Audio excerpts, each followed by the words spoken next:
मकर राशि के जातकों, ये सत्य है कि कुछ रास्ते आपको अकेले ही तय करने पड़ते हैं। कोई रिश्ता, कोई साथी, ना मित्र, बस आप स्वयं और आपकी ईश्वरीय शक्ति और आपका ईश्वर। मकर राशि के जातकों, आपको जब भी लगेगा कि लाइफ डाउन जा रही है, काम आपका नहीं बन रहा, उसी समय आपकी राशि के स्वामी शनिदेव और आपके योग कारक ग्रह मंगल का साथ आपको मिलता दिखेगा और रास्ता आपको मिल जाएगा। मकर राशि डाउन टू अर्थ रहने वाली, विनम्र स्वभाव रखने वाली, एक बार इनको कोई टास्क दे दिया, जब तक ये पूरा नहीं कर लेते तब तक ये सांस नहीं लेते। सीक्रेट्स अपने मन में रखते हैं। हाईली स्ट्रिक्ट डिसिप्लिन और लीडरशिप क्वालिटी वाली राशि है। कई ऐसी महत्वपूर्ण घटनाएं आपकी जिंदगी में होंगी जो आपके जीवन को एक नई दिशा प्रदान करेंगी। पिछले कुछ समय से जो आपको मेहनत का फल नहीं मिल रहा था, खर्चे आपके बढ़ रहे थे, अब आप अपनी लाइफ में एक बदलाव को महसूस करेंगे। कुछ लोगों की असलियत भी आपको दिखेगी। जो संघर्ष, स्ट्रगल लाइफ में बना हुआ था, उस पर रोक लगेगी, क्योंकि 11 मई की शाम को मंगल देव मेष राशि में प्रवेश कर चुके हैं और मंगल आपके 4th हाउस सुख भाव संपत्ति के घर में 14 मई को शुक्र गुरु के साथ युति बना करके राजयोग का निर्माण करेंगे। आप इस टाइम अपने आप को काफी एनर्जेटिक फील करोगे। 11 मई के बाद आपको जीवन में पराक्रम, संपत्ति, लाभ और परिवर्तन, जिम्मेदारियों का महत्वपूर्ण कालखंड साबित होने वाला है। इस महीने के अंत में 17 मई से आपकी राशि के स्वामी शनिदेव आपको गजब का आत्मविश्वास और कार्य क्षमता प्रदान करेंगे। यहाँ आपको कुछ बातों का ध्यान भी रखना होगा, ये मैं वीडियो के लास्ट में बताऊंगी। जय माता दी, मैं हूं एस्ट्रोलॉजर नीलू चौधरी और मेरे चैनल ग्रहों की माया में आपका स्वागत है। मकर राशि के जातकों, अब आपका सवाल होगा कि मैंने ये 1 मई से क्यों नहीं वीडियो बनाई, क्यों मैंने 11 मई से बनाई।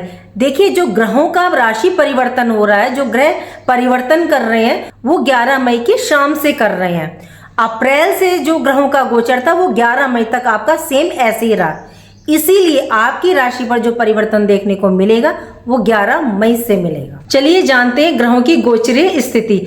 आपके 2nd हाउस में राहु देव विराजमान है, ठीक इसके सामने 180 डिग्री पर 8th हाउस में केतु देव विराजमान है, 3rd हाउस में शनि देव विराजमान है, 4th हाउस में मंगल देव विराजमान है और सूर्य और बुध ये 15 मई से प्रवेश करेंगे आपके 5th हाउस में। 6th हाउस में देवगुरु बृहस्पति विराजमान है।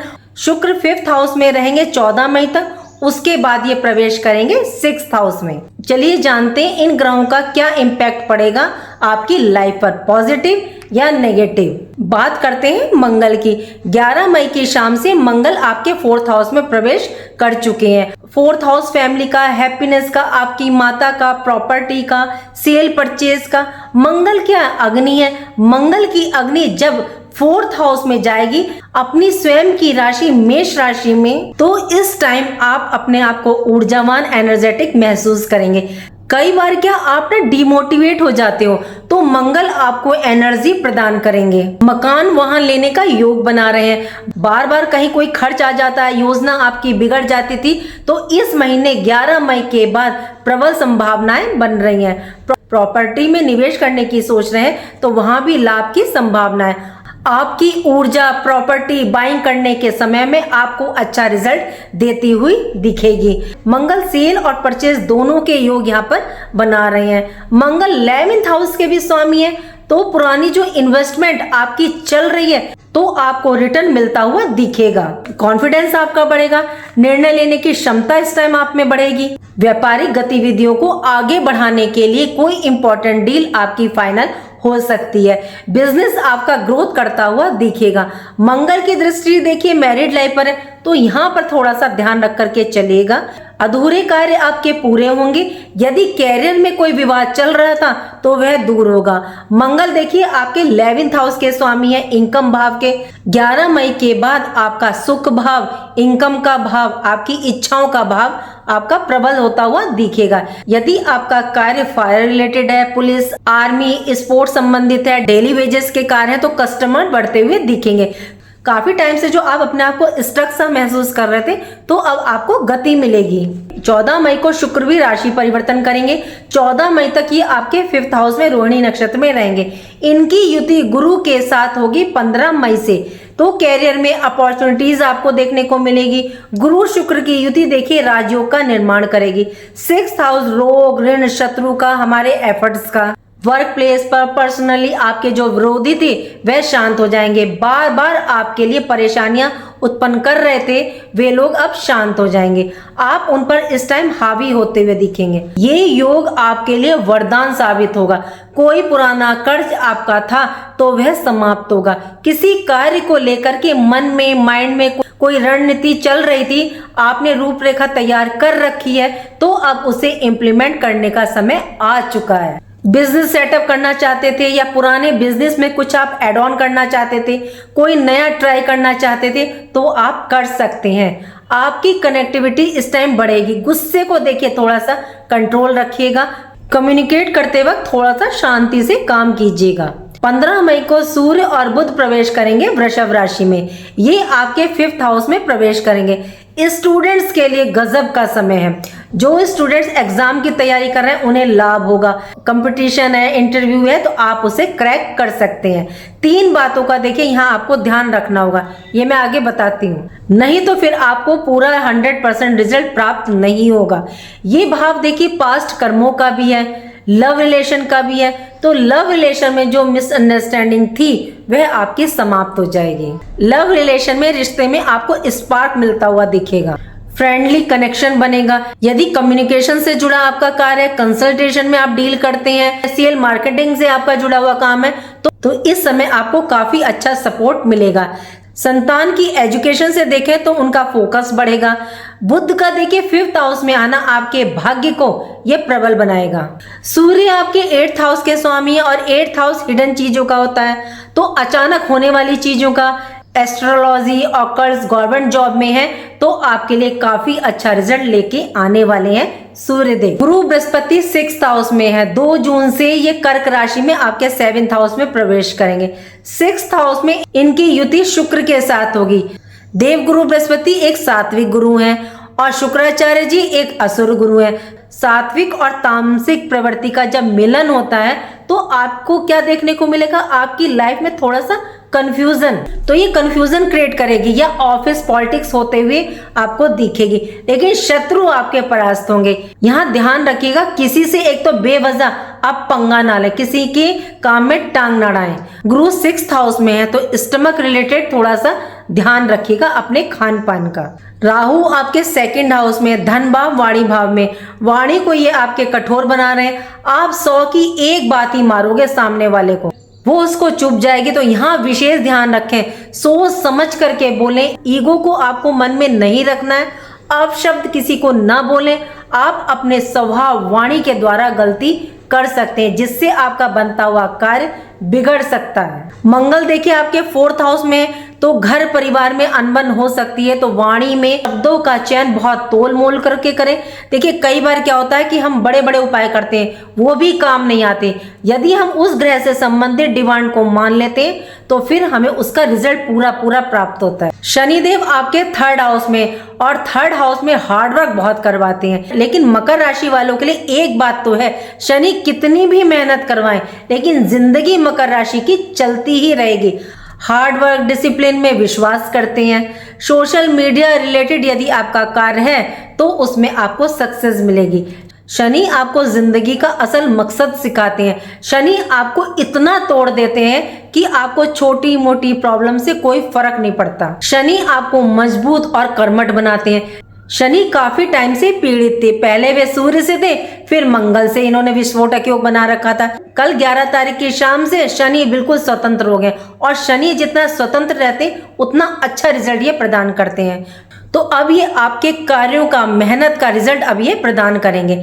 आपको जो मेंटली टेंशन, एंजाइटी, डिप्रेशन, कार्यों में अड़चन परेशानी आ रही थी वह दूर होगी। जिनका business real estate, beauty parlour, fashion, coach, lecturer, computer related, agriculture product का काम है, उनके लिए काफी पॉजिटिव रहेगा।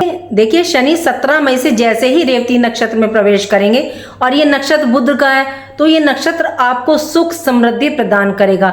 प्रॉपर्टी लेने के योग बना रहा है। प्रॉपर्टी में, स्टॉक मार्केट में, शेयर मार्केट में निवेश करना चाहते हैं लॉन्ग टर्म के लिए, तो आपके लिए बेस्ट ऑप्शन है। केतु आपके 8th हाउस में, कुछ भी एक्सपेक्ट मत करना किसी से भी, सिर्फ अपना कार्य पे आपको फोकस रखना है। मेडिटेशन यदि आप कर सकते हैं तो जरूर कीजिएगा, चाहे आप 5 मिनट ही करें। चैरिटी दान जरूर कीजिएगा। देखिए इनका रिजल्ट मिलता जरूर है। जब भी केतु की दशा अंतरदशा आएगी तो केतु आपको ज्यादा कष्ट परेशानी नहीं प्रदान करेंगे।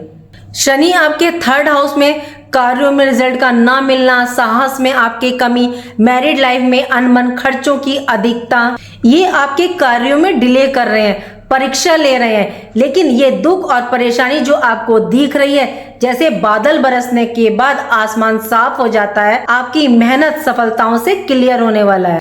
कैसे, तो समझिए। शनि रेवती नक्षत्र में प्रवेश करेंगे 17 मई से, और ये बुध के नक्षत्र में, तो ये यहाँ काफी स्ट्रांग पोजीशन में रहेंगे। 27 नक्षत्रों में से ये नक्षत्र अंतिम नक्षत्र है। ये मोक्ष और अंतिम यात्रा का नक्षत्र माना जाता है, जो कार्मिक चक्र के समापन और आध्यात्मिक जागृति का है। ये आपको परेशानियों से मोक्ष मुक्ति दिलवाएगा। चाहे कोई कार्य आपका टकरा था, लीगल मैटर था, ऑफिस पॉलिटिक्स हो रही थी, सब धीरे धीरे समाप्त हो जाएगी।